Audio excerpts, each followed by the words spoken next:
When I said publicly in 1991 that the Earth was a living entity that we could communicate with and could communicate with us, people just dubbed me crazy. And now we're seeing scientists who have studied this coming to the same conclusion. Yes. The bottom line is this: everything is conscious. What we call creation is like an ocean of infinite energy, which is manifesting itself in different forms. It's like we may perceive ourselves as droplets, if you like, individuals. But if you put a droplet in the ocean, where does the droplet end and the ocean start? The ocean is the droplet is the ocean, and it's the same with us. You may look as you do, I may look as I do, that wall may look as it does, but they're all expressions of the same energy field, manifesting in different ways. So of course the planet itself is a living, thinking, emotional entity. And we are interacting with that energy field. And one of the things the Illuminati have set out to do and are trying ever more to do in the period we're experiencing now is to bring the vibrational state of the Earth's field, the Earth's consciousness, to as low a point as they can. Because we, as human beings, are living in that energy field. And it's very simple. If you affect the sea, you affect that which lives in the sea. And so the more that they can lower the vibrational state of the planet, the more it becomes, if you like, treacle-like density. The more we living in that energy field are pulled into that state.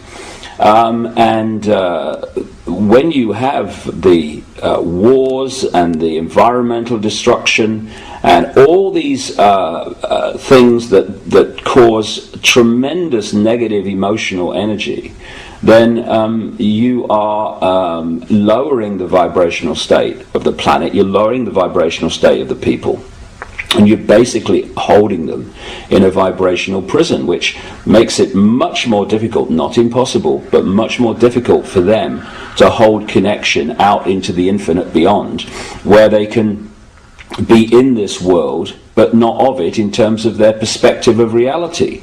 If you disconnect people and hold them in this density, hold them in this illusory reality, they are in this world and they are also of it.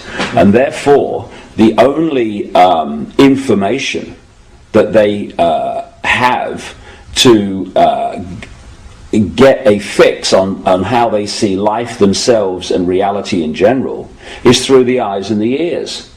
And who controls that? The Illuminati control that through what we laughingly call the education system, the mainstream media across the planet. And that's what they're trying to do.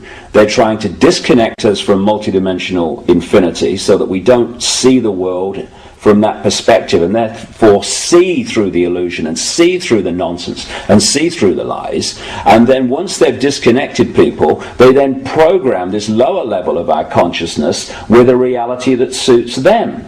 And this is why people who have had a different perspective on life, a different perspective on reality, who have held that connection to some extent out into the infinite, and have expressed that view, expressed that vision of reality and possibility here, they're the ones that are dubbed crazy, lunatics, and dangerous. Why? Not because they are, but because from the point of consciousness that they are perceiving this world, to people who are here, the vast majority, that is just crazy. I mean, if you said to people, is that table solid? They say, of course it is. Well, it isn't. It can't be. It's made of atoms, right? And atoms are not solid. Tell me how it does that. Our minds do that by turning vibrational fields into apparently physical objects. The denser the vibration, the slower the vibration, the more dense that we decode that into what appears to be a physical object. And so someone who's out there and can perceive that sees the world in a completely different way, and because it's different to the norm and the mass norm, which is programmed into people from cradle to grave, they're just isolated and called crazy, when in fact they're the people we need to listen to. Yeah, and, I remember Stanley Messenger. He said to me once that there are no objects, there are no things. Everything that, like for example, the wooden table, everything is an event, because once that was a tree, and in years to come that will be thrown away into a skip and it'll end up decomposing somewhere. We don't perceive that as an event because it's happening on a slow scale. But there are no things, there are only events. Well, that table was once a tree, and when it was a tree, it was an illusion. Now it's a different kind of illusion, and when it's thrown on the scrap heap and goes back to energy as it decomposes, then it will still be an illusion. And this is for me, if you're talking about how we're controlled, how the few control the many. If you can suppress the information that people receive in terms of what is possible, you to the same rate suppress their perception of what is possible.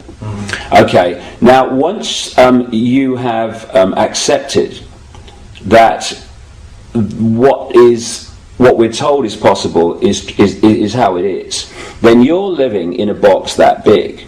So anyone that starts to talk about things that are beyond that perception of possibility, you immediately dismiss them as crazy. And I'll give you an example of what I'm talking about. A few centuries ago, when people said the Earth was a sphere, they were perceived as crazy and dangerous. And one of the reasons was that if you lived on the bottom of a ball, you would fall off, right? Now, once you introduce the law of gravity, what appears at first sight to be a nonsensical idea becomes perfectly logical. However, if you suppress at that time knowledge of the law of gravity, then people are going to dismiss the truth because they can't perceive that the truth can be possible. And when you're talking about entities that shapeshift, that appear and disappear, UFOs that appear and disappear, if you program the population to believe that this world is all there is, that this is a solid world of solid individual objects, then the idea of things appearing and disappearing or shape-shifting from one state to another, to that sense of perception, is totally ludicrous. But once you introduce the suppressed knowledge, which is that this world is not solid, and what we're living in is basically symbolically a radio station, in terms of all the radio and television stations broadcasting to this place now are all existing in the space that I'm sitting in. I can't see them, they are not aware of each other unless they're really close on the dial, because they're on different frequencies. And if I'm on or something else is on a different frequency, a seriously different frequency to that wall, then I can walk through it, or something else can walk through it. Just as if I turn my radio on now, I tune into a radio frequency broadcast that's coming through this wall or this window.